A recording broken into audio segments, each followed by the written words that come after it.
Sound check one. Sound check one.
Start again. Sorry.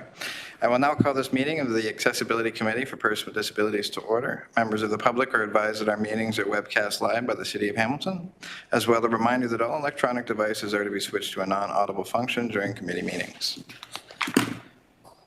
I will now commence a roll call. Please indicate your presence when I call your name. Hope Bonenfant, I believe, is not going to be here. Ben Cullimore. Lance Dingman. Here. Skylar Dumford. No. Anthony Frisina. Maybe late. Kara Hernold. Here. Levi Genosi. Here. Leif Johansson. Hargan Carr, maybe late. Paula Kilburn. Jake Maurice. Here. Mark McNeil. Here. Here. Okay. Tim Murphy is not here. Kim Nolan. Here. Tim Nolan. Here. Michael Apuku Forfait. Perfect. Here. Present. Robert Westbrook. No. And Councillor Mark Taddison. Here. Thank you. Would the staff who are present please introduce themselves with their name and position? Carrie McIntosh, Legislative Coordinator. Tamara Bates, Legislative Coordinator. Blaze Forgey, Project Coordinator of Public Engagement. Thank you. And, well, there's not staff present. Is there anybody else present? Oh, okay. Oh, that's right. These are just the students. Okay, I thought there was a staff member there. Sorry. Okay, Elsie McIntosh will now read the Hamilton Land Acknowledgement. The City of Hamilton is situated upon the traditional territories of the Erie, Neutral, Huron-Wendat, Haudenosaunee, and Mississaugas. This land is covered by the Dish with One Spoon Wampum Belt Covenant, which was an agreement between the Haudenosaunee and Anishinaabe to share and care for the resources around the Great Lakes. We further acknowledge that this land is covered by the Between the Lakes Purchase 1792 between the Crown and the Mississaugas of the Credit First Nation. Today, the City of Hamilton is home to many Indigenous people from across Turtle Island, North America, and we recognize that we must do more to learn about the rich history of this land so that we can better understand our roles as residents, neighbors, partners, and caretakers. Thank you, Elsie McIntosh. Madam Clerk, are there any changes to the agenda? Yes, Mr. Chair, the following changes were made to the agenda. Number 4, approval of minutes of previous meeting. 4.1, April 9th, 2024. 8, presentations. The McMaster students respecting how can the City of Hamilton modify outdoor parks and spaces design standards to enhance accessibility for individuals with disabilities. It was further revised. Consent items, 9.3, outreach working group update. The outreach working group meeting notes from April 3rd, 2024 were revised. And the 9.3C outreach working group meeting notes from April 30th were added. And number 12, motions, 12.3, Accessibility Committee for Persons with Disabilities Accessibility Award logo package. The Accessibility Award program logo alternate text descriptions were added. Thank you. May I please have a mover and a seconder to approve the agenda as amended? Mark. Lance and Mark. Are there any opposed? Motion's carried. Are there any declarations of interest at this time? Seeing none. Approval of minutes of the previous meeting, 4.1, April 9th, 2024. May I please have a mover and seconder to approve the minutes? Mark. Paula and Mark. Thank you. Any discussion on that? Seeing none. Are there any opposed? Motion's carried. Thank you. So we're straight on into presentations. 8.1, McMaster students respecting how can the City of Hamilton modify outdoor parks and spaces design standards to enhance accessibilities for individuals with disabilities. We have Megan Levine, Natasha Kulig, and Dylan Shami are in attendance to present to the committee. I apologize if I mispronounced any of that. So please, I've allotted about an hour for this, so please take it away.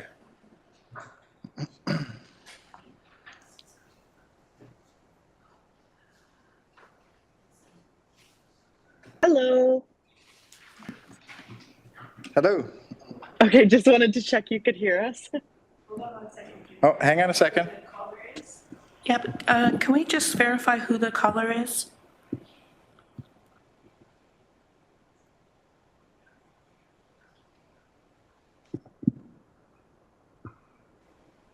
There's someone on the WebEx with a phone number?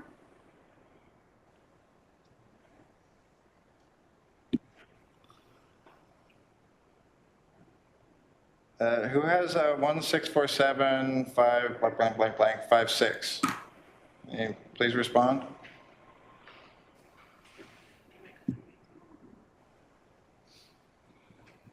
Nobody.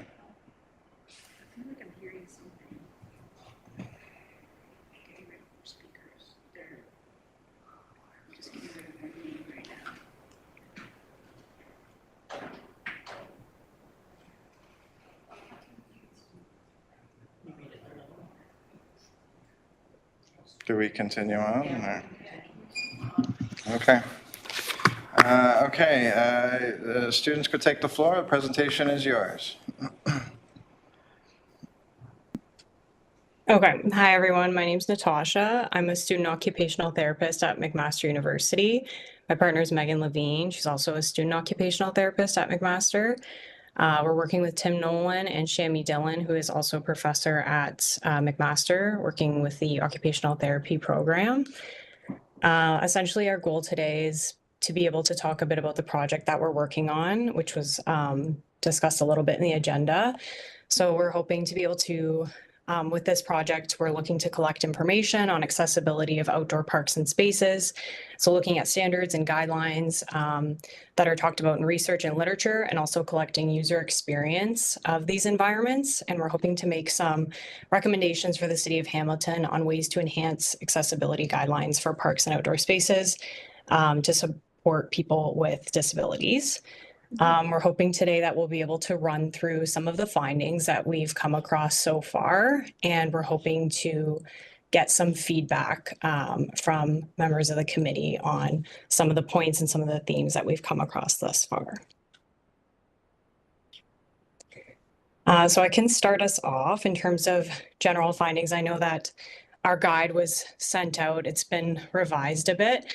But I'm going to talk a little bit about some of the findings that we came across. In terms of regulations and guidelines in Canada, we just kind of formulated like an overview of all of the legislation, starting from Canada's Charter of Rights and Freedoms and how that kind of comes down into the City of Hamilton's accessible design standards, such as the City of Hamilton Barrier-Free Design Guideline that was published in 2006. We found some research to do with AOTA, so the Accessibility for Ontarians with Disabilities Act. We've also looked at the City of Hamilton's multi-year accessibility plan for 2020 to 2025. We've also come across Accessible Canada standards for outdoor spaces. There's one that's currently under public review as of 2023. Of course, we've looked into the City of Hamilton Barrier-Free Guideline, and we've also come across other documents, such as published by the Holland Blur Review, talking about the playground accessibility standards. Megan, if you want to talk a little bit about some of the general themes that we've come across, we can get into that. Yeah, I think I'll pause for a moment, I guess, and ask, like, is there any major documents or legislations that you think we've missed so far, just based off of what Natasha has said? Like, does anyone have feedback, I guess I'm wondering, that you think would add to our project? I'm not seeing any hands up, so no. Okay. I don't think so. Okay, then we'll keep moving along then. Hang on a second. We do have one question. Yeah. In the mental health attitude, is there any legislation or documents that would benefit this project? Sorry, could someone repeat the question? I'm just having trouble hearing. In the mental health field, is there any legislation that would benefit this project, just concerning mental health? Yeah, we haven't come across any, but that's actually probably a little bit of a gap so far that we haven't found any sort of legislation for in terms of its relation to outdoor spaces and parks. But that's definitely a good point and maybe a gap that exists in our research. So that might be something that we can address, which is definitely helpful. If there's anything I can do to help, let me know. Oh, perfect. Thank you. What was your name again? Lance Digman. Okay, I've written that. Okay. Okay. Okay, well, thank you for that addition there. And we'll kind of keep moving into our more general findings. We'll just kind of keep it like more high level summary as opposed to getting into the super detailed findings because we are still working through some of our literature as well. We're still about a month and a half out from finishing the project. So in terms of some themes from our literature, some was qualitative, some were user experience related, and then some was more like quantitative, very like study focused and academic. So some general findings so far are, of course, there's a lot of issues with inaccessibility in terms of these parks and outdoor spaces in Hamilton. So a lot of these include like the physical environment and barriers related to that. So that's looking at things like uneven pavement, steep slopes, narrow paths, lack of ramps or elevators in places, the uneven terrain that doesn't allow for mobility devices, poor lighting, things like that in that category. So that physical environment, that's creating some barriers to accessing structures and features of outdoor spaces and parks. In terms of like feedback, again, like we have some questions kind of integrated throughout that we were hoping to get feedback on from all you individuals. In terms of your experiences kind of with parks and outdoor spaces, are there any major kind of caveats in terms of like issues where you see lack of accessibility?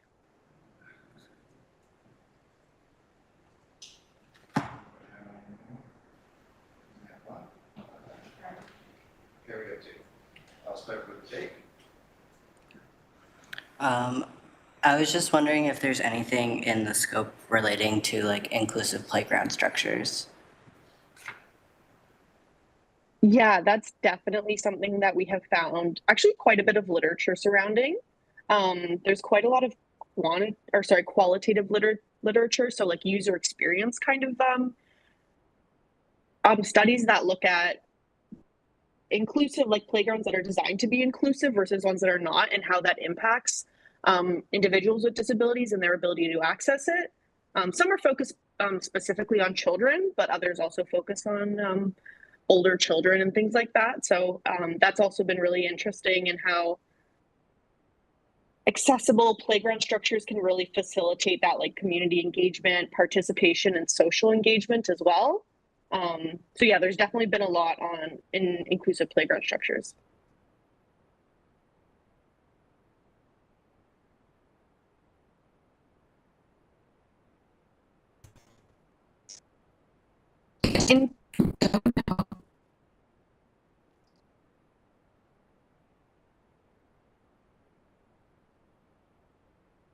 Sorry, I'm not sure if Kara was trying to say something. It sounded a little jumbled. Yeah, I wasn't sure if that was next on the speaker list.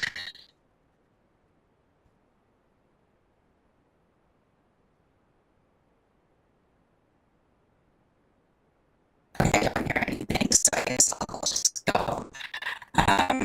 So I have one notable barrier I found is a lot of seating and benching.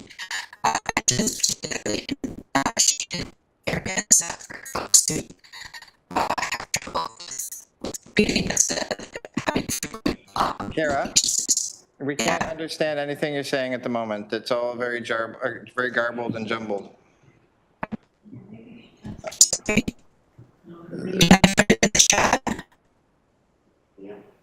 No, we still can't hear you. Perhaps try it. Sure. Is that allowed? We have to be very careful about tell her I would say she can, and then we'll just read out the question. Okay, so how about I have Paula go ahead, and then you type out your question, and then I'll read it out. Okay, Paula, go ahead. Okay. Turn this on.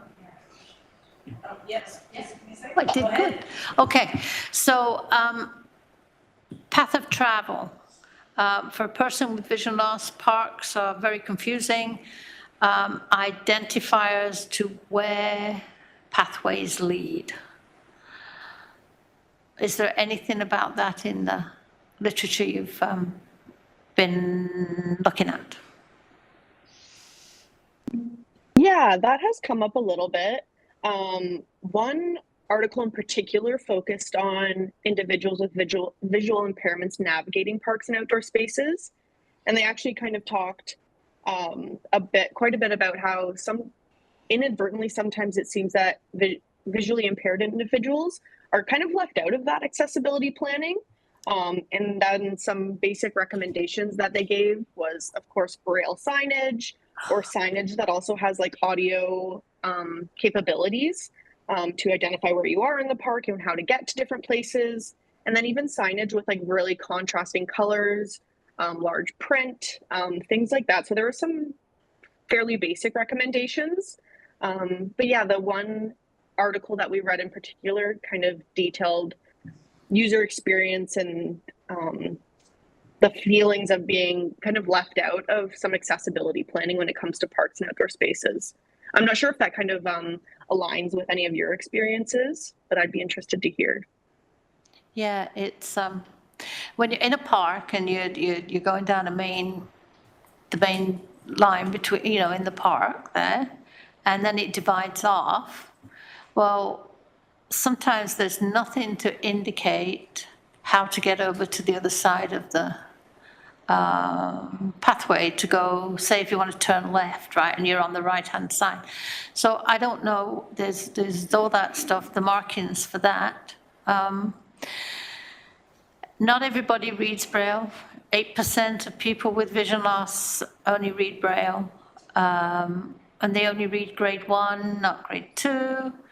A lot of people have phones, and if they could put, markers on signage where you could run your phone over, maybe to, with an audio thing that comes up when it's to tell you where you are and which way to go. So. Yeah, something I think Natasha has found some articles about. It's kind of like wayfinding apps is what they were calling it, which is similar to basically what you were just detailing, where apps that are designed to help individuals navigate these parks and spaces, and relies a lot on like the audio component of these apps and like with the use of a phone. So Yes. there's some research for it.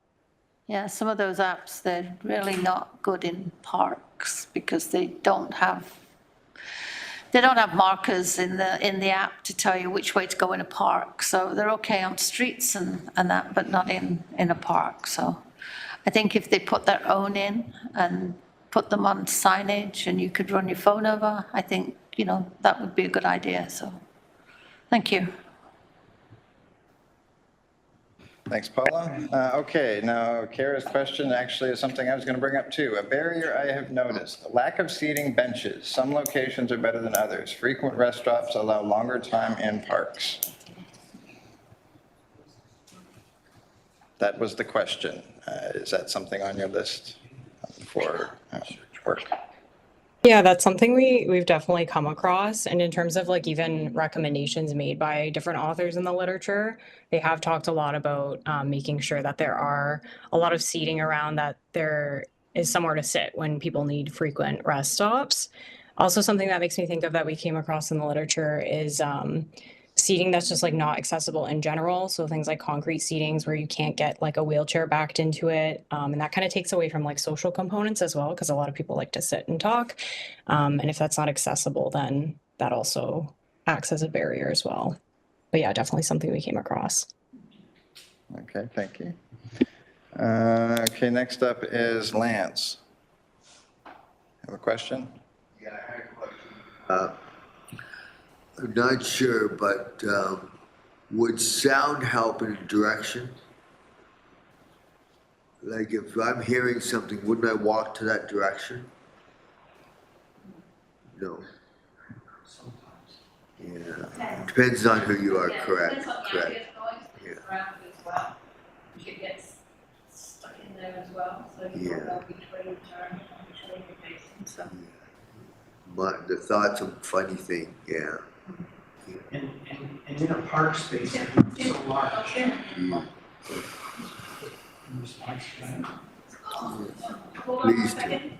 Are you acknowledging Tim? Yeah, so in a park space that would be quite large, take Dundas Driving Park, for example. You'd have to have multiple sounds. Right. Yeah, you'd have to have multiple sounds in order to truly understand where you're going, and you'd have to know which sound you want for the direction you intend to go. Yeah, So that sound- would get confusing, wouldn't it? Yeah, it could be potentially very confusing. Yeah. Okay, thanks very much. So that's asked and answered. If there's nobody else that has a question, I will have a couple of things there. Paula, if you could take the chair for a moment. Yes, sir, I have the chair. Go ahead, Chair. Thank you. My concern when you were suggesting putting signage for people that are having trouble seeing and wayfinding is that the person has to know the sign is there. Yep. They'll have to be able to see the sign, be able to get to the sign. Oftentimes signs are put on grass and stuff people and devices also can't get to.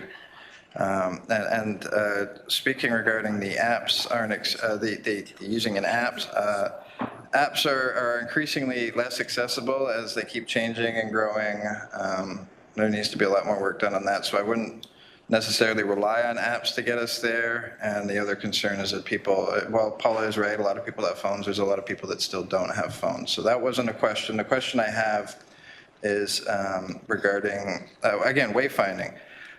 When we bring up wayfinding with, say, city staff in parks, like suggesting urban braille, for example, the response we get is the material that they use inside of parks is different than they use, say, on a city street, where they use concrete mostly, allows for more options for wayfinding, whereas they use asphalt predominantly inside of a park, which provides for more flexibility and longer lasting travel. It also allows for a smoother path of travel, but it does not allow for options regarding urban braille. You can't pattern asphalt like you can pattern concrete, and you can't insert things into asphalt like you can insert things into concrete.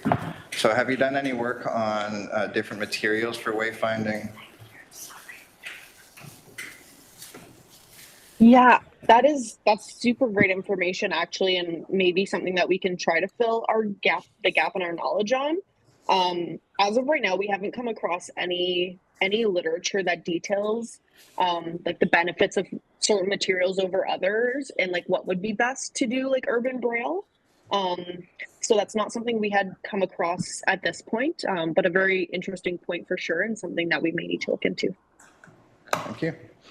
Okay, I'll take the chair back. That was my question. Are there any other questions on this particular section of the student's presentation? I believe Mark? Mark.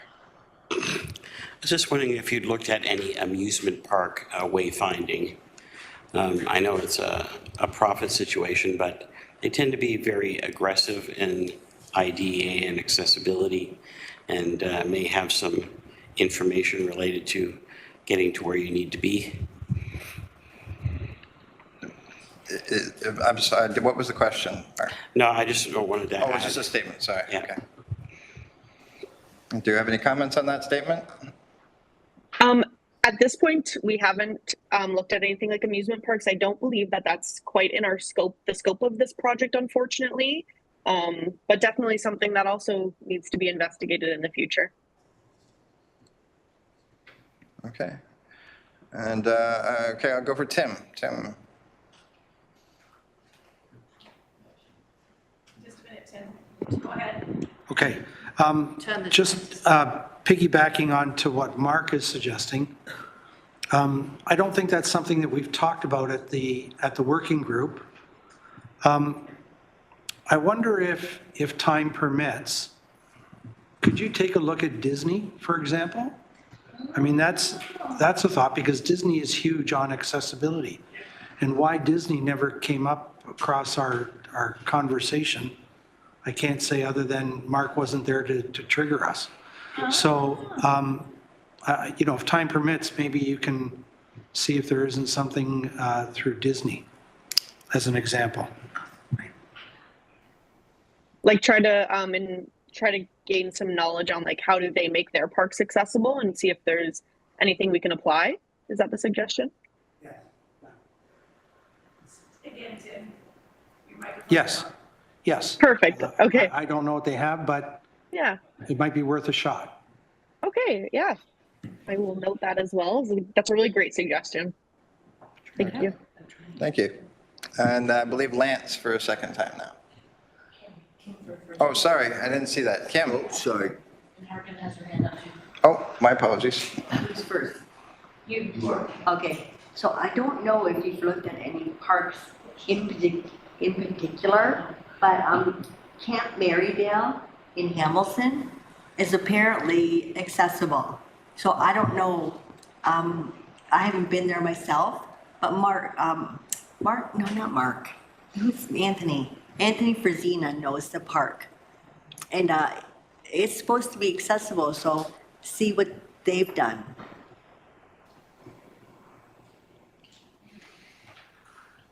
Okay. I've made note of that one as well. Thank you. Camp Marydale. Binbrook, but it's within Hamilton. In Binbrook. Okay. CYO. Okay.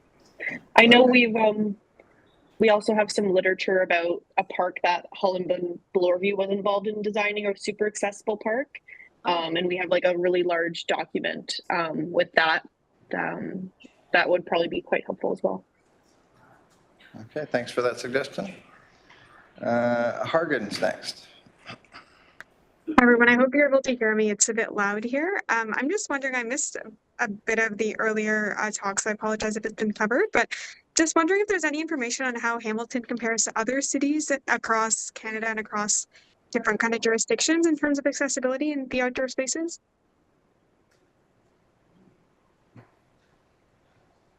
We have come across like the city guidelines for Toronto. We haven't torn too deep into that because that's, again, a very big document as of yet. We're focusing on Hamilton, but there are some comparisons even on the AOTA website talking about how, I guess in terms of like the environment, like the city of Toronto has addressed like things like snow removal and like traffic islands and things like that. And that might be some gaps in terms of like the Hamilton's barrier-free guideline. But that's kind of the scope of that so far. Thanks. No worries. Thank you, Hargen. Now Lance for the second time. Some of the prosthesis walks, when they walk on a prosthesis, the ground has to be fairly even for them. I'm just concerned about how even the ground will be in certain spots from transition to pavement to grass to dirt. These considerations, please. Yeah, that was a barrier that I did read in one of the articles. I think it was like a qualitative article that I was looking at, and somebody brought that up as well, like that transition of like where asphalt just cuts off and it turns into gravel or something like that. So that's definitely like a barrier that has come up in the literature in terms of kind of navigating that. I'm not too sure right now where we're going to go with that, but we'll hopefully figure out some recommendation for that as well. But yeah, that's definitely a barrier that has come up. Those transitions are very difficult. Thank you. Okay, thank you. Any other questions on this particular section?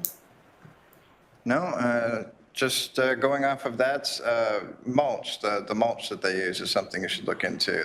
They like to call that accessible and it's not, so it should be on that too. So I believe that we can go to your next section of your presentation.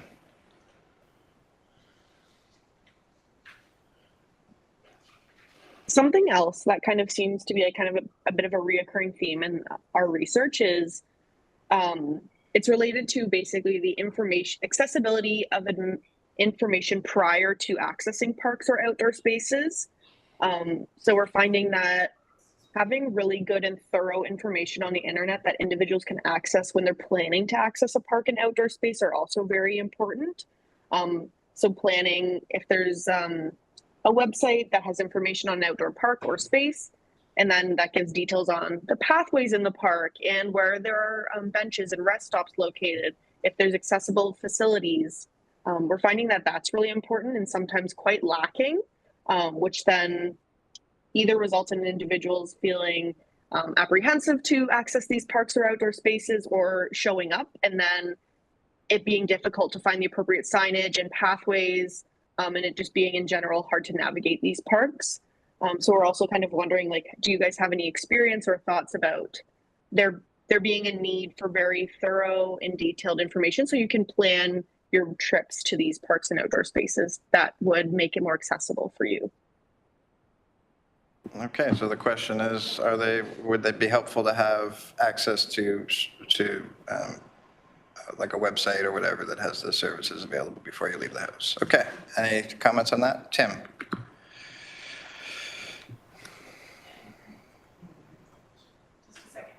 Okay, go ahead. Okay, so, you know, although it wasn't a park, this was a huge issue at McMaster for many, many years, trying to provide information to prospective students or guests to the campus about building locations and how to get to them and so on. And I don't know where the university is at the moment, but it might be something you want to look into in terms of, you know, relationship to parks.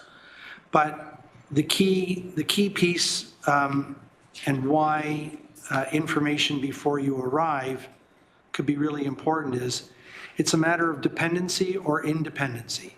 And if the information is unavailable to you and you have a disability, you're quite likely or more likely going to require support of other people to assist you to find your way around or to navigate. I think the importance of this work is about creating an environment where independence can be established so that a person with a disability doesn't have to rely upon somebody else in order to be able to use the amenities, whatever they may be.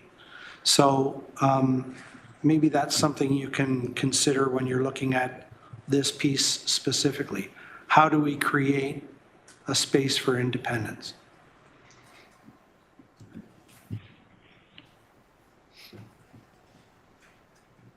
Any comments on that? No? Okay. No, you're next. I was just asking if they had any comments on Tim's comment. No? Okay, so Lance. I just wanted to just phrase, I know something for myself because I'm mid-border dyslexic and I have a hard time reading or spelling things. At one point it used to be real bad. I have accomplished anyways. But for some people it's very difficult with dyslexia to navigate when they can't read or write. And they need the support verbally or pictograms, face-to-face. Yeah, pictogram. I don't know what that is. Pictures instead of pictures. Yes, the words. yes, I do know what that is. Yeah. So is that something you're taking into consideration as nonverbal communication? Yeah, we have found quite a. Oh, sorry, Natasha. Go ahead. Sorry. I was just going to say we have definitely found some literature that surrounds like accessible signage and how to design that. Some of the articles are more detailed than others, but it's definitely something we've taken into consideration.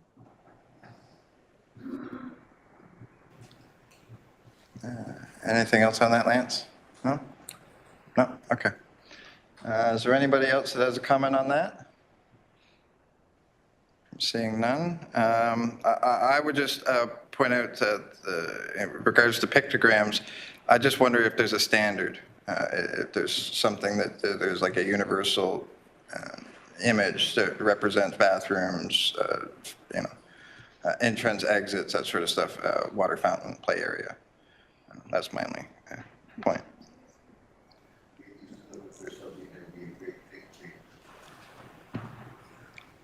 Oh, sorry, Tim. Tim's got his hand up. I apologize. Okay, Tim. Yep, just in relation to what James is just asking, you might want to take a look at ISO standards. There may be something under the ISO. Okay. Perfect. All right, I don't think there's any other comments on this section. Do you have another section to your presentation? Perfect. Yeah, so just in keeping with the themes that we've been finding in our research, another one that came up is kind of around how inaccessible environments negatively impact behaviors and kind of contribute to social isolation, which we've kind of touched on. But essentially, some of the things that we've found in terms of like user experience, people have reported this kind of fear of engaging in outdoor activities if they know that an environment is inaccessible. Especially like, you know, when we talked about things like terrain and things like that, if people know that it's inaccessible, that can kind of create fear. And then around the piece about even like planning to go to a park, that can be very stress inducing if there is no way of basically planning. So there's that kind of lack of predictability, which can kind of become stress inducing for people with disabilities because they can't properly plan how to be efficient and where they need to go to have accessible features. And then in terms of social isolation or being othered, that's another theme that came up pretty frequently. So things like even like gazebos where there's just like steps to get up to it. That's obviously for someone using like a mobility device, they can't use that. And I touched on that other point before about concrete benches where, you know, there's not a place to park a wheelchair and, you know, view the rest of the park and kind of discuss your experience of using the park with other people. That kind of takes away that social aspect. And not even like considering like a universal design and just having like accessible parts of like a playground or something can create that like othered effect where it's like this is the spot for people who have disabilities versus like just a different like a regular structure. So there's that kind of theme of like social isolation or being othered. Yeah, if anybody has any feedback or wants to speak to those pieces of information that we found, please do. Kim? Microphone? Yeah, go ahead. Okay. I'm just wondering if you found any designs on picnic tables. Picnic tables are the most inaccessible thing families gear towards. But if you have a wheelchair, forget it. I know there are some out there, but if you could find some and let us know like what they look like and who makes them, and because I know there are some somewhere. We haven't come across anything super specific in our research quite yet. I know I have, unrelated to our research, I know I have also seen accessible picnic tables like in social media and stuff, but it's essentially just a regular picnic table with an extended end that a wheelchair can pull up under. But I know depending on the height like of the wheelchair and the size of the wheels, like even that might not be enough just to have that extended edge where they can pull up underneath. So even that I'm sure could use some tweaking. Or even a round one with a cutout that somebody could wheel into. Okay. So you fit in. Sorry, Sorry. have another question? No, that's okay. Do you have No. something else? Okay. Leaf? Gone? Yep. Yeah. I was wondering if your research or literature had anything relating to color blindness friendliness in parks. Yes, some people rely too much on color. Is there any response to that? I don't recall coming across anything on color blindness, but that's helpful because that was one of our questions that we wanted to pose is like, you know, what are certain types of disabilities that are left out of these guidelines? And I feel like that's definitely one of them because I don't know if Megan did or not, but I don't think we have come across any kind of literature talking about color blindness and how to make that accessible. Anything else? Thank you for addressing. Thank you. I saw you had your hand, Lance. Did you? Again, the mental health piece, young ladies, people with mental health issues have certain issues when it comes to their abilities to participate in a park, be it the weather or irritation of some kind because of medications.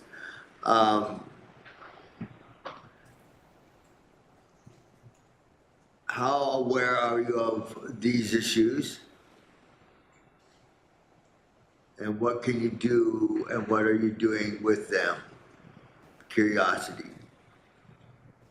One thing that I found that it wasn't, the research wasn't directly looking specifically at mental health, but a few recommendations that I've seen so far that definitely could probably be applied to what you've just said is things like sensory safe spaces. So like maybe more quiet areas, areas with less like sensory stimulation, less structures, things like that. Like areas in parks and outdoor spaces that are more quiet, or parks and outdoor spaces having like quiet hours where less people are permitted in at a time. So there's less other individuals around, you can take your time, and just overall having reduced noise and other individuals in close proximity to you sounds like it could probably be a helpful solution. And that's things, I found a few things like that so far in the literature that could probably be helpful for mental health related concerns. Fantastic. Also, I'd like to point out sun irritation, ladies. That's a very important one because that's a safety issue, a big safety issue for them and others. I imagine you're aware of that.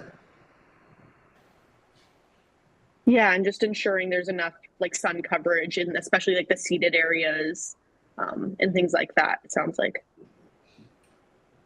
Okay, thank you. I believe Jake is next.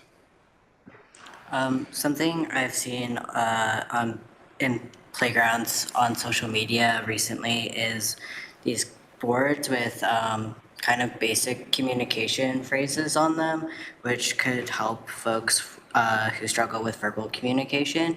So I was wondering if that would be something to potentially look into. Yes, nonverbal communication panels. Right. Yeah, so we have, I think we kind of mentioned it a bit earlier, but we have come across definitely some more like barrier-free communication and like signage stuff, accessible signage. So we still need to dig a little bit into our research and like what the exact recommendations were. But it's definitely something we've come across. So it will be included in our recommendations for sure. Okay, good. Is there any other questions on this particular section or comments? Yes, I do. So if Paula would take over for me for a moment. Okay, you are correct about inaccessible park spaces because if a park is inaccessible or an area is inaccessible, I feel I don't belong. It's not been made for me. So it's definitely an indicator right off the bat whether, that's the place where I should be. So that it is important that it looks accessible right off the hop.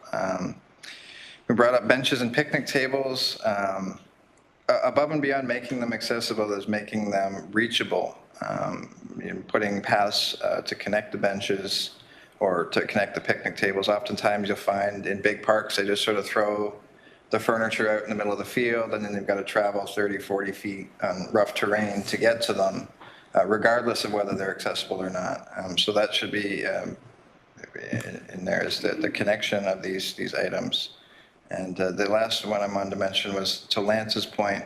I do know that in the Inch Park design that they're working on right now, they have designed a section of it to be a quiet space where it's sunken and there's a wall and a sound barrier to protect it. So the work is there that you can reference for your work. I just wanted to point those 3 points out. Thank you. Thank you for all those great suggestions. Good. Is there any other comments, questions on this section? No? Okay. I think we're good to go to the next section if you have one. I'm not sure how many sections you have. We have a few. Some of them have already been kind of covered like throughout our discussion. So our next one is kind of surrounding our like general recommendations based on what we found so far in the literature, but I'll keep it concise for time's sake because we have covered a lot of it. So things like the accessible signage we've covered, sensory safe spaces. We're going to be talking about the terrain and pavement and pathways as well is really important. Something else we've come across is like play richness for children in parks specifically. So ensuring there's things like auditory, olfactory, tactical features that promote inclusion. Like, so for children that have different sensory needs, ensuring that they can all participate together. We are also wanting to talk a little bit more in depth about the wayfinding. So like benchmarkers, contrasting signage, audio signage, whether that's like audio on a physical sign or like Paula mentioned, kind of like a phone suggestion. So overall, I think we've touched on actually all of our recommendations. So like tactile paving as well. Do you think there's any recommendations any of you individuals have about how to make parks and outdoor spaces more accessible that we haven't touched on yet? Okay, I got a couple of hands up here. I'll start with Jake first. Something important to consider with like accessible bathrooms is making sure that it also includes like the adult-sized changing tables and those pieces, because a lot of times folks just put in like the baby change tables and that's not enough. And making sure that there's like adequate space in the accessible bathrooms. I've definitely run into like some accessible stalls that just don't fit my chair. Yeah, so those are some important pieces to consider with the bathrooms. Okay, I think that's just a little out of the scope of work I believe they're working on. I don't think bathrooms are involved in this. I wasn't sure if like accessible bathrooms were part of their park recommendations. They're not. This is that's a capital build, and that's outside of their purview. Do you might have any thoughts on that? I don't mean to cut you off. They might have a response to that. I appreciate you, Jake, for bringing that up, though. That like I know it is outside of our scope, but that's a very important and like washroom facilities are part of parks. Like if you go to Confederation, like they have like washrooms that people use when they're at the park. So even though it's outside of our scope, it's still super important to consider that. So I appreciate you bringing that up. Mm-hmm. Good. Don't ever be sorry, Jake. That was a good point. I was just pointing out that at this moment it's not quite what they're looking at. But thank you very much. Tim's first? Yeah. So just further to the last point, for committee members, facilities like pavilions, washrooms, and some other structures like maybe a place where they sell food, a concession stand. Those things fall under the Ontario Building Code, so we've determined that they fall within the scope of the built environment working. So that said, do you want to comment a little bit about some of the challenges you've experienced, Natasha and Megan, with regard to prefabricated amenities like Jake was talking earlier about, I think, climbing play structures, that kind of thing, where those fall under the guidelines of CSA.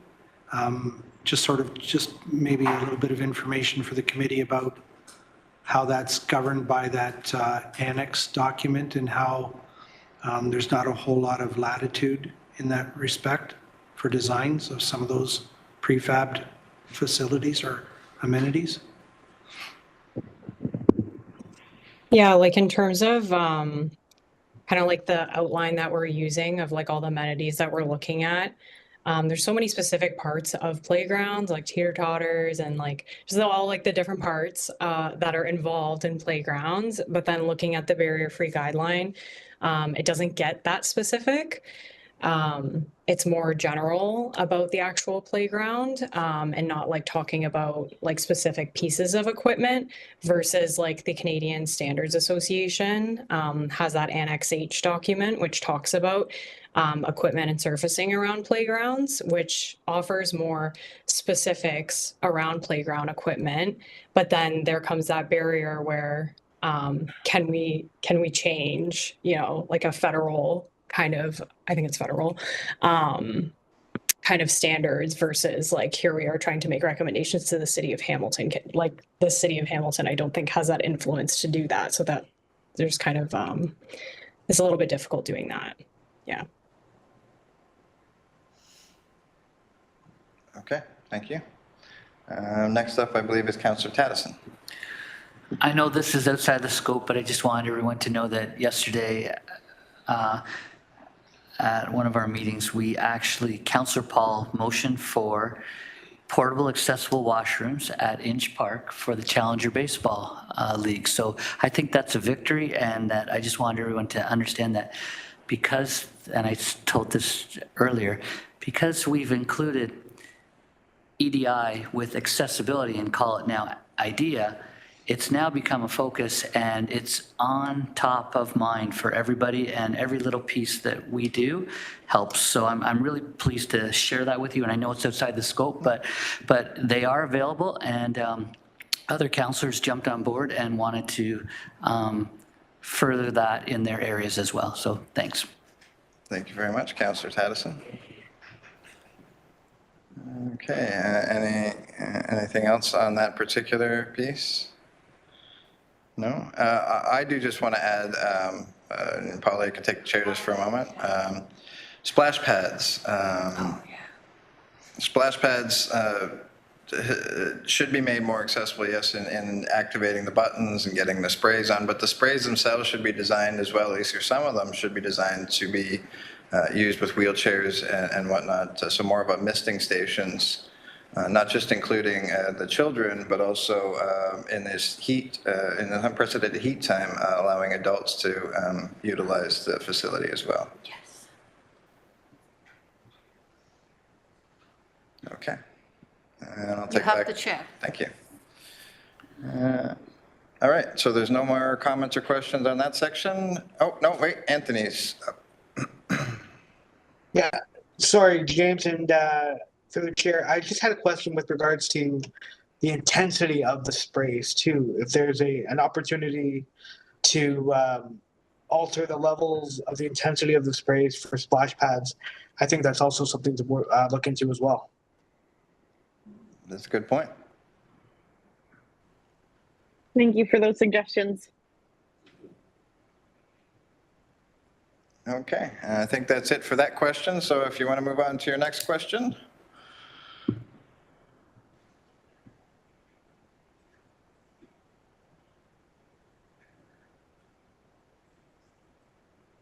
I think in terms of time, I know we're almost at our hour mark. I'm not sure if there's any last minute things you would like to touch on, Natasha. The only other part I kind of wanted to talk a little bit about is just in terms of like recommendations for policies and guidelines. Obviously, something that was talked a lot about in the literature is including people with disabilities when making these design guidelines. And the adoption of universal design came up a lot, as well as accessibility audits. I'm not sure how the city of Hamilton goes about this. It's not really like plastered anywhere for us to like easily see that, you know, it is something that's being done regularly, where there's like walkabouts or wheelabouts where people are going through parks and like making sure they're up to standard in terms of accessibility. But that's just something that came up in terms of like making recommendations for policies and guidelines.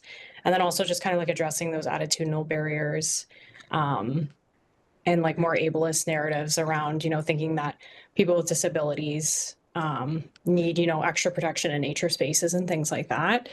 But yeah, those were some of those other themes that came up in terms of policies and guidelines. Yeah. Okay, then any final comments, questions, ideas for the ladies? I'm not seeing any. Oh, wait, Tim. Okay, so if there are no more comments, I'd just like to acknowledge Natasha and Megan for all the work they've done. They've done an amazing amount of background research, looking at both academic and non-academic literature to try to gather information about designs and guidelines and so on, and prepare for this discussion today. They have a 3-month project where they only work 2 days a week on behalf of the ACPD. So they will prepare a final report, and probably present that report to this group. I'm hoping at least, I don't know if they'll be available to present, but probably for July. We'll have to talk more at the working group about it. But we're very privileged and very lucky to have them doing their work. And I think one of the things we've discovered is there may need to be more work of this kind beyond what they've done, because there's just so much to be done. And the idea is to, further to what Councillor Taddison was talking about, it's wonderful that, the city is going to go ahead with portable accessible washrooms, but, and that's a great initiative. But we need so much more. And I hope that everybody around the table will agree. It's a great start, but there is more that needs to be done. And maybe we can get there with the work that Natasha and Megan have undertaken on our behalf. So thank you so much to the two of you, and to their supervisor, their academic supervisor, Shami Dillon. Shami is providing tremendous leadership for Natasha and Megan. So she's been so instrumental in helping them to achieve what they've found so far. So thank you to Megan, Natasha, and Shami as well. Thank you.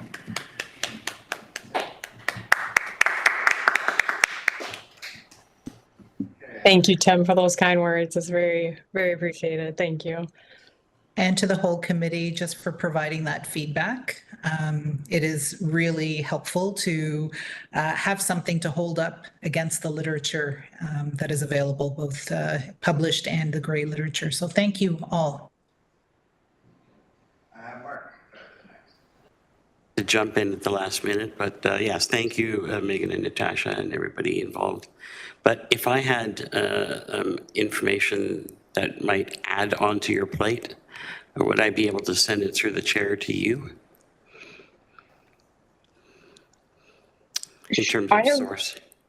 Yeah, I'm totally fine with that. I can provide my email You can address. look at it and dismiss it as you like. It's just that if I found some documents that might be helpful, then I just can send it to the chair. Sure.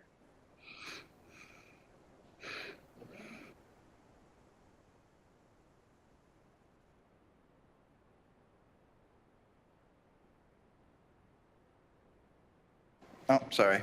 I want to thank you again. I'll say this again. I want to thank all three of you for coming and giving us your presentation and your report. And I look forward to hearing from you again in the next couple of months. All right. Thanks very much. Have a good day. And I will now require a mover and a seconder to receive the presentation. I got Mark. I've got Tim. Tim Nolan. Oh, I guess the other Tim isn't here right now. Is there any comments on that presentation? I'm seeing none. Is there any opposed? No. Then the presentation has been received. Thank you very much, ladies. Have a good day. Thank you, too. Thank you. Okay, 9 consent items. In the interest of time, we're going to hear all the consent items, 9.1, 9.6, and then receive them all together at the end. I'm going to hand off the chair to Paula because the first 3 sets are mine. So if you could take the chair. Thank you very much, Paula. Okay, first up is Built Environment Working Group updates. There is no minutes or meeting notes for the moment. They'll be at next month's. But Jessica came and reviewed with the Built Environment the process on reporting to staff, having staff come into Built, and reporting some of the issues that we see out in the streets. Jessica also came to talk to us about a motion that was passed by the ACPD in Q4 2020 regarding sidewalk vaults, urban braille, and curb cuts that has just hit staff's desk that they are going to come back to us and ask us more information on at the next meeting. So that's basically what we discussed at the Built Environment Working Group. Any questions or comments on Built? No? Okay. Moving on to 9.2, Housing Issues Working Group updates. We met on April the 16th, and we had Sam Hanna come from the Housing Services Division's Social Policy. Again, in Q4 2020, we passed a motion regarding universal accessible design, also called Accessible Ready, as some of you might know it, regarding building from the outset to prepare for accessibility. Not necessarily making all houses accessible, but making sure that, anchor points are in the walls, they use the proper door handles, switches, the right heights, that sort of stuff. So he came to speak to us regarding that. He had some questions about our initial motion, and he wanted to come speak to us first before he goes to the other departments and asks their thoughts on what policy they should derive for universal accessibility in housing. There is already lots of literature work done for the built environment for getting in and out of housing, but not so much for what you live in. We also discussed cool kits, which were 25 of them were delivered to the ACPD this month. They're emergency cool kits for people that have no access to air conditioning that are in crisis. We're not entirely sure the process in handing them out or how they will be handed out yet. We're still going to work on that in the next Housing Working Group meeting, but I'm just letting everybody know we have them. And number B is the Housing Issues Working Group work plan. We updated our work plan from the previous term. We've added a couple of sections on homelessness and shelters. We added the word safe and replaced equality with equity, which I believe were the updates that came to it. So are there any questions or concerns regarding Housing Issues Working Group? Yes, Lance. I don't need to. Okay, go ahead. I'm sorry. Yes, James, sunscreen for people that have irritation of the sun. Is that handy to be, for people to be able to receive that? We do not have sunscreen. There might be sunscreen included in the kits. I haven't actually visibly seen them. They're in the basement. I haven't actually got a chance to get them out because our liaison had to leave a little bit.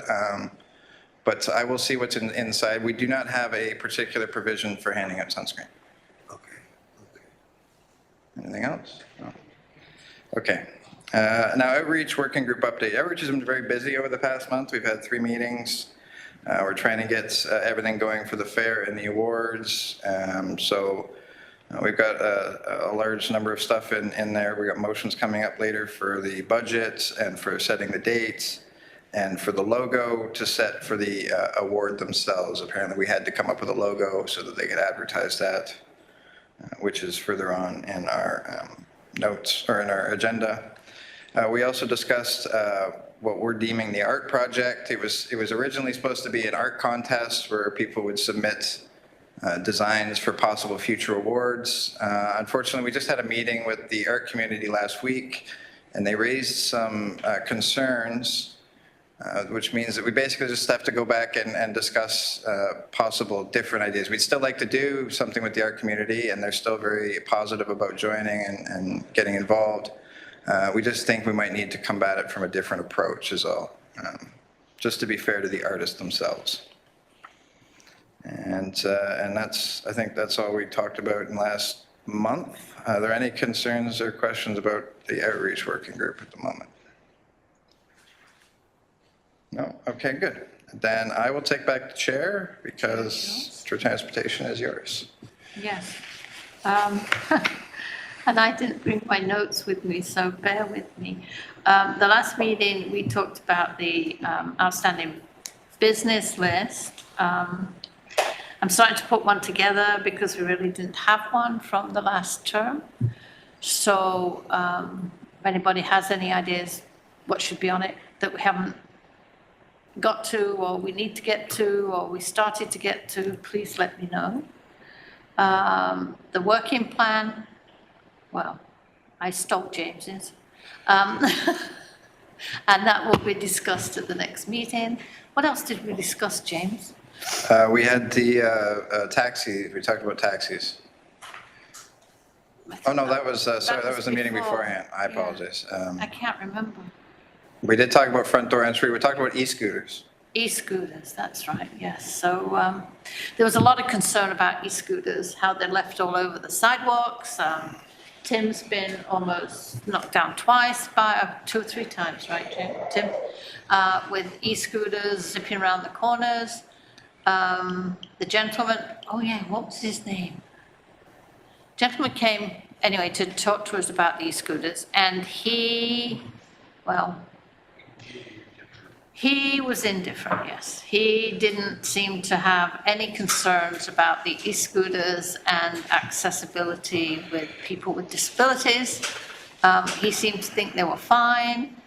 The noise thing that they have on them, they don't turn on because it says, what does it say? E-scooter coming or something, but that's not what we wanted when we talked about e-scooters. We wanted a signal, like a chirping, a beeping, or something, not loud, but enough for people to hear, because you can't hear them coming, right? Same with the color contrast, there's still no color contrast on them. And a person with vision loss, I don't know how they're supposed to figure out, if one's found on the sidewalk, to read the phone number to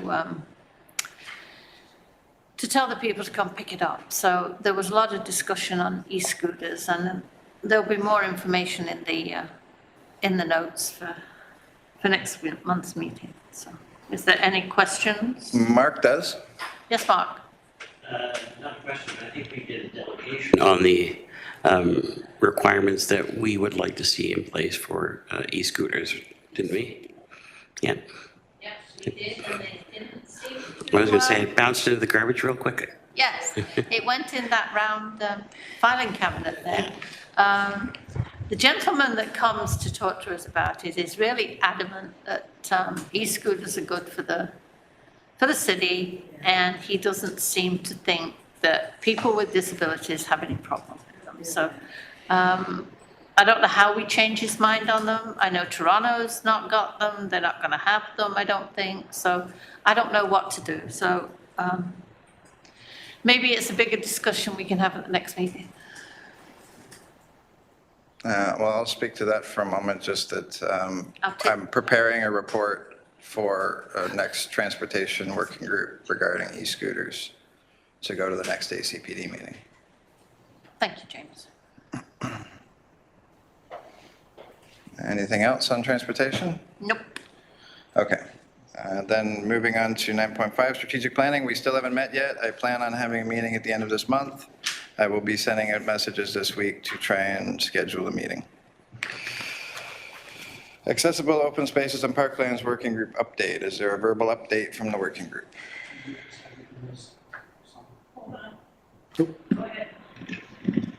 No update. We just had our 2 OT students speak. I think that probably took up enough time. So next month. Well, we're actually cooking for time now. I planned to have somebody else here, but I guess they weren't able to come. Okay, perfect. We're all done that. May I have a mover and a seconder to receive 9.1 and 9.6? I got Mark and I've got Levi. Oh, no, you know what? I've got Mark and I've got Michael. Sorry, Levi. I just saw Michael at the corner of my eye there. Is there any other further discussion? No? Are there any opposed? Seeing none, that's carried. Now I'm going to have to relinquish the chair to Paula because we're already into motions. Okay, and I didn't bring, see, I forgot everything today. The first motion is? 12.1, Ability First Annual Accessibility Fair, September 26, 2024. Okay. So James, do you have a motion for this? Yes, I do, and I will read it out. Do you have a mover? You're the mover? Do you have Well, a seconder? I've moved. Yeah, do we have a seconder?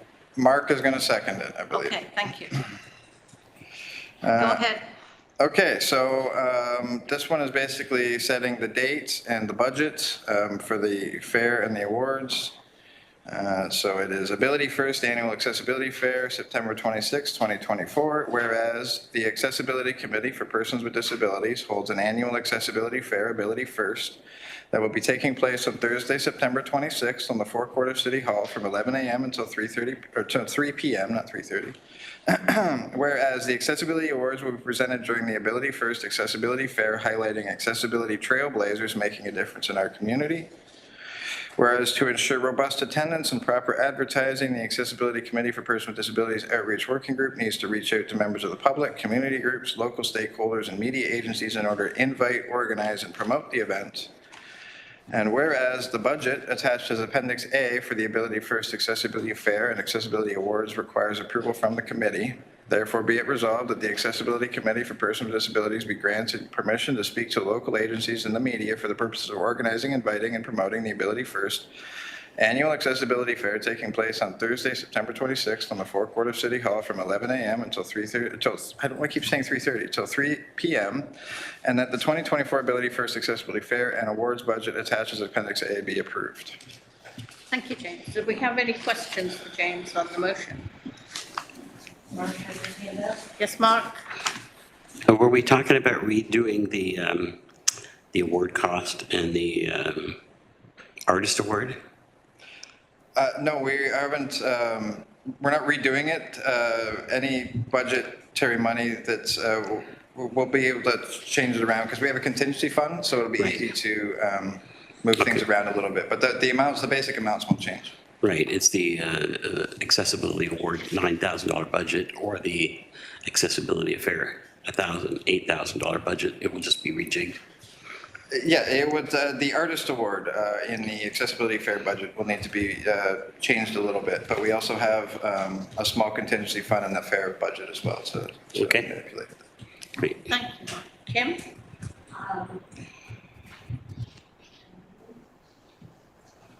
There you go. Thank you. Are you going to explain to us about the regulations around the accessibility award? Like who qualifies and how can we enter people? And Yeah, that's something that I'm still been waiting to talk to communications about nailing down. We have the framework for the seniors of the year award that we're using as a basis. But most of the details about our criteria were in the initial presentation package that we put through last year. But the details of, say, what the judges would be criteria, the judges' criteria, we'd still have to talk about that going forward. The nomination process needs to be done this month. If we don't get the nomination process done this month, we're in trouble. And then the judging criteria we can move to next. well, you'll let us know. Oh, absolutely. Okay. Okay, thanks, Kim. Anybody else have a question for James on this motion? Okay, seeing none, can we have a vote then? Anybody against this motion? No. Nope. Okay, carried, James. Okay, thank you very much.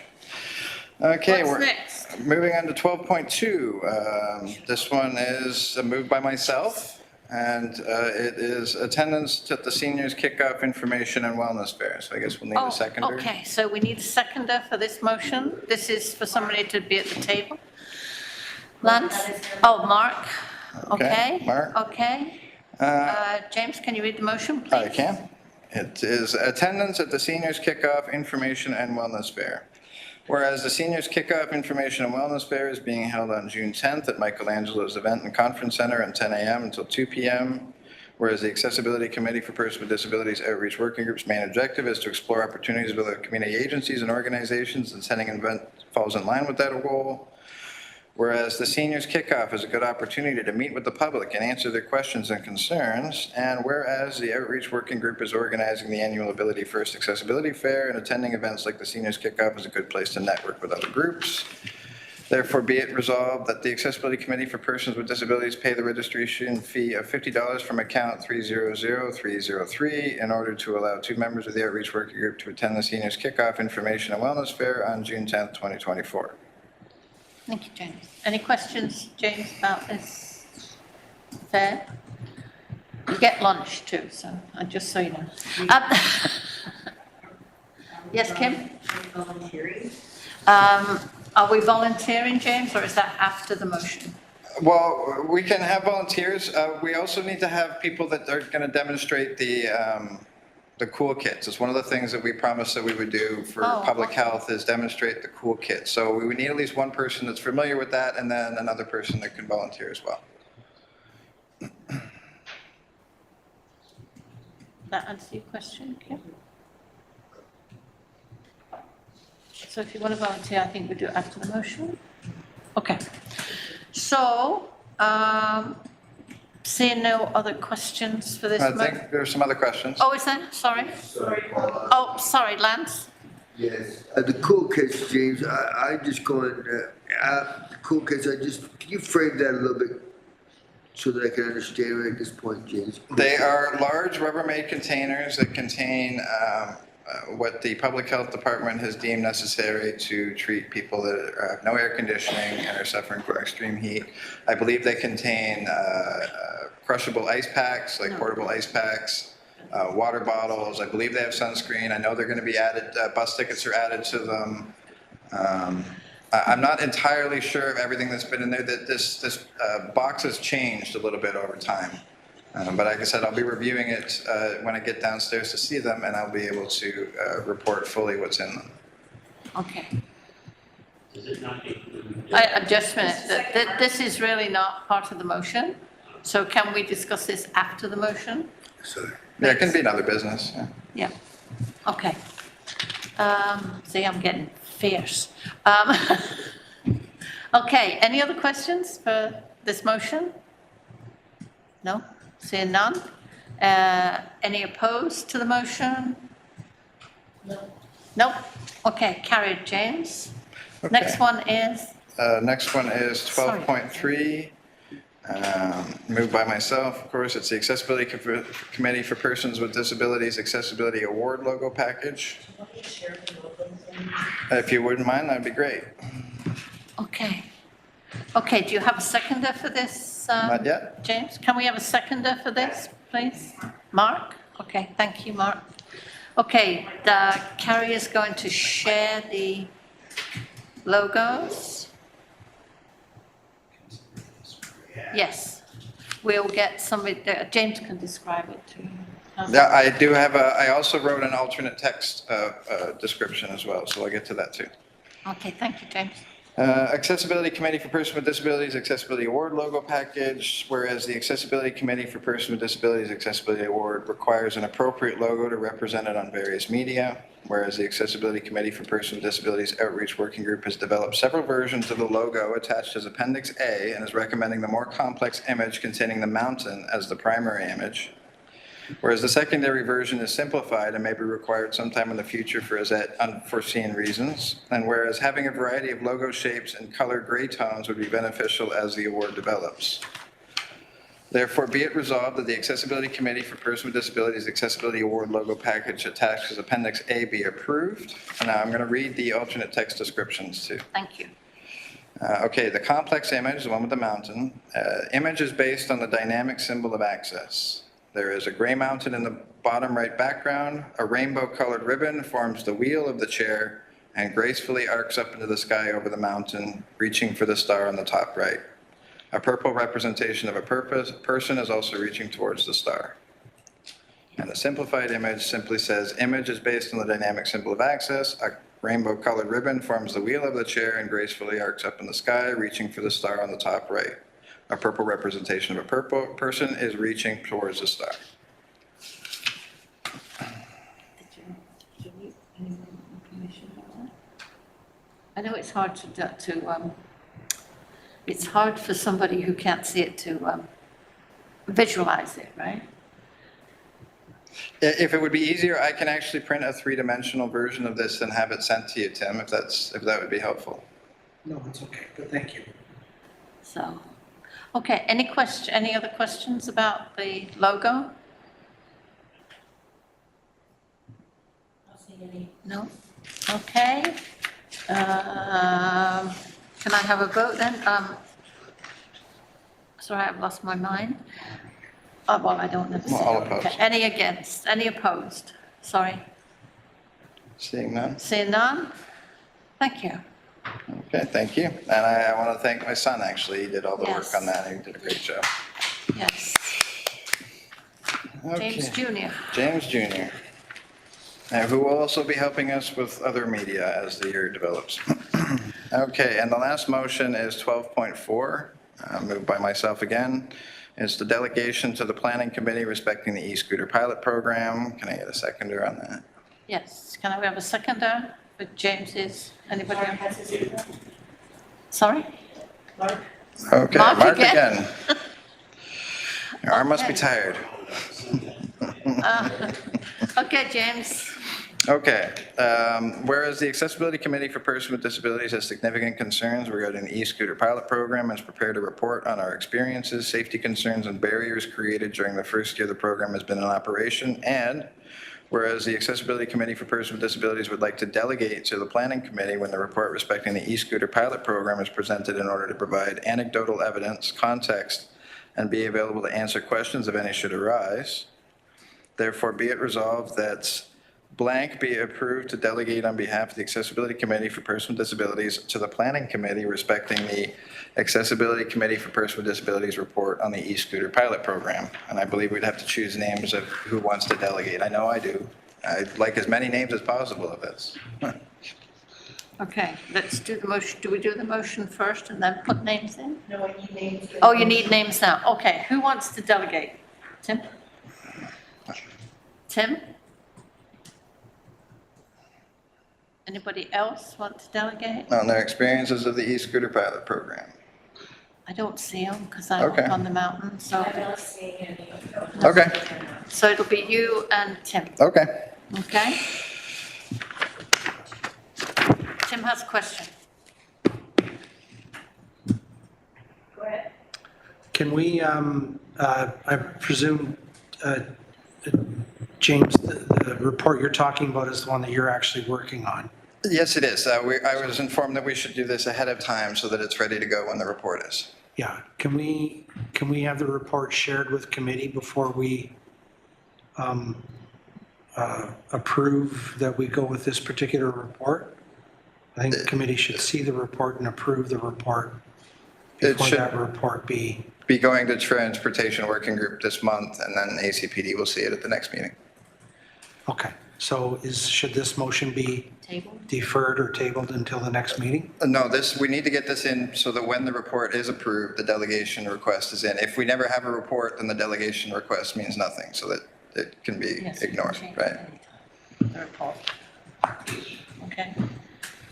I'm just, my apology, but I'm not quite understanding. I mean, we don't know when the planning meeting will come up that we want to delegate to, so.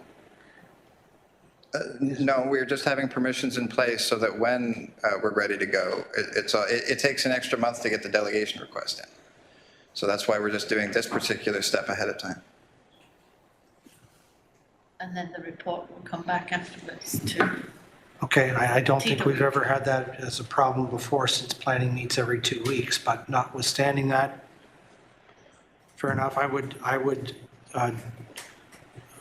be okay with the motion as long as the report is not part of the motion. The report is not part of the motion. The report hasn't been put forward yet. This is just to delegate on the report when it's put forward. I think it's safer if we just say ACPD wishes to delegate and we're giving approval for the delegation and then we do the report piece later. That's, I thought what we did. That is what we did. There's nothing about the report itself in here. Oh, okay. All right. Okay? Mark? Mark? Levi? Mark and Levi? Okay, Mark first. Oh, no. And Lance. Oh, my goodness. Levi first. No, I was just pointing to Mark. Oh, okay. Mark. Mark and Lance. Is it possible? No, he just did it. Chair, is it possible to share the prospective report with Tim? It hasn't been written yet. I know, I'm but, saying it will go to transportation in 2 weeks, and Tim will have it just along with transportation. right, okay, Okay? good. It's only like halfway down. Lance? Or, Go ahead, Lance. I don't know what I'm speaking about, I'm sorry. That's okay, honey. I was voting is what I was doing. Oh, okay, honey, that's fine. That's, okay, that's okay. Thank you. No problem. Okay then, so any more questions for James about the motion? Okay, so we'll have a vote. Any opposed to the motion? No, carried. Okay, and I will take back the chair if you You don't. have the chair, sir. Okay, next up is, Oh, you put on there the delegates. we did, it was Tim and myself. Oh, yeah, there was something else. What was the other thing? Attendees to seniors? Oh, yeah, the people that were going to go to the seniors fair. You should put that under. I think you need a motion about that, Bob. No, but do we not have to put it under other business and have names? You can do that over here. Okay. Okay, there you go, James, all yours. Thanks very much. Okay, general information, 14.1, amendments to the outstanding business list. A, items considered complete and needing to be removed. 1, establishing an annual accessibility event. And 2, invitation to Dr. Richardson to discuss Board of Health changes and the needs of persons with disabilities in Hamilton. May I please have a mover and a seconder to approve the amendments on the OBL? I got Tim and Paula. Is there any discussion on the removal of the items of the OBL? Seeing none. Is there any opposed? Seeing none, motion is carried. Now, there was some general information. We were just talking about something that we asked to table aside. What exactly was that again?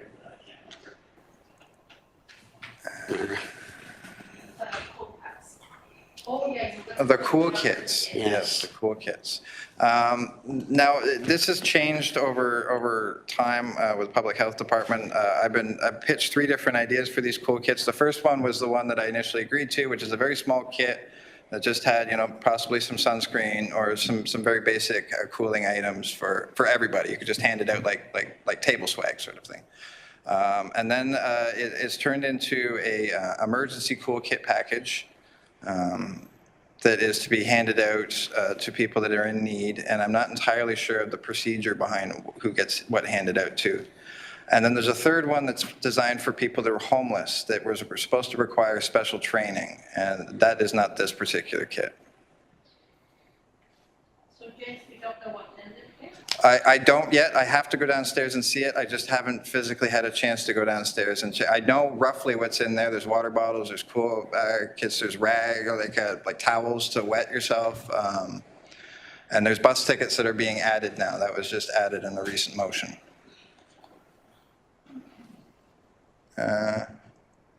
So I think I was speaking to Mark still, so I'll just go back with Mark. I think my question was, with the tickets, does it include the locations of those localized cooling centers? I do not know if there's a list in there, but that seems like valid information. I will check and see if that's in there and get back to you. Thanks. I believe Lance had a question on the cool kids. Is it, I'm starting to get a little tired, guys, and I'm sorry for that. I don't mean to complain, but I'm in the moment. No, I'm not gonna get it now, James, but it was about, no, I'm sorry, I'm gonna have to pass. That's okay. If you remember it, you can always ask me later. That's okay. Thank you, James. Okay, I think that was, is there any other questions on the cool kids? No, they just came out. It's a pilot project of a small number, and like I said, I will get a report to you guys as soon as I can. I'll try and take a picture of it and send it out as well, and a description of everything that's inside. Like I said, I just have not got a chance to get to the basement because things have just been a little busy at the moment. But by the next week or two, I'll have a report for that. Anything else? No? Okay. Is there any other business? Tim? I'm just curious through you, Chair, to Carrie perhaps. Can you advise what process needs to be followed if I would like to delegate to ACPD at the next meeting on behalf of the Accessibility Hamilton Alliance? It's kind of an odd question, given I'm a member of the committee, but I'd like to speak to the committee on behalf of AHA, if I can. Yeah, I'm going to have to take that back and get back to you on that, Tim. Okay. I'm not really sure how a member would delegate to its own committee. Well, I would be representing a different body, No, I understand that. so. I'll get back to you. It would be important that it be done in June, so, Okay. yeah. Okay, thank you.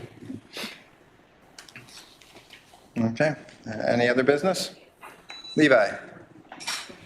Yes, I sent a flyer to Carrie to be distributed to the ACPD committee members. I just wanted to let you guys know that the Canadian Hard of Hearing Association Hamilton branch is holding a health fair later this month on the 28th, which is 2 weeks from today at 1:30 to 4 p.m. All these details are in the flyer. Historically, our health fairs are more geared only to hearing, but this time around we included the police, dog guides, physiotherapists, retirement homes, and a few other things. It's between 1:30 and 4 in the afternoon. Wheelchair accessible location at St. Michael's Church on 1188 Fennel Avenue East. So everybody's welcome. 1188 Fennel Avenue East. Yeah. And those details are going to be shared with the members through Carrie. Thank you. Thank you. Okay, good. All right, I think that's about it for today then. It's 5:33. I would like a motion to adjourn. I'm going to pick somebody different this time. I got Levi and I got Michael. All right. No opposed? Nobody's opposed. All right, thank you very much, everybody. This was a good meeting. Have a good day.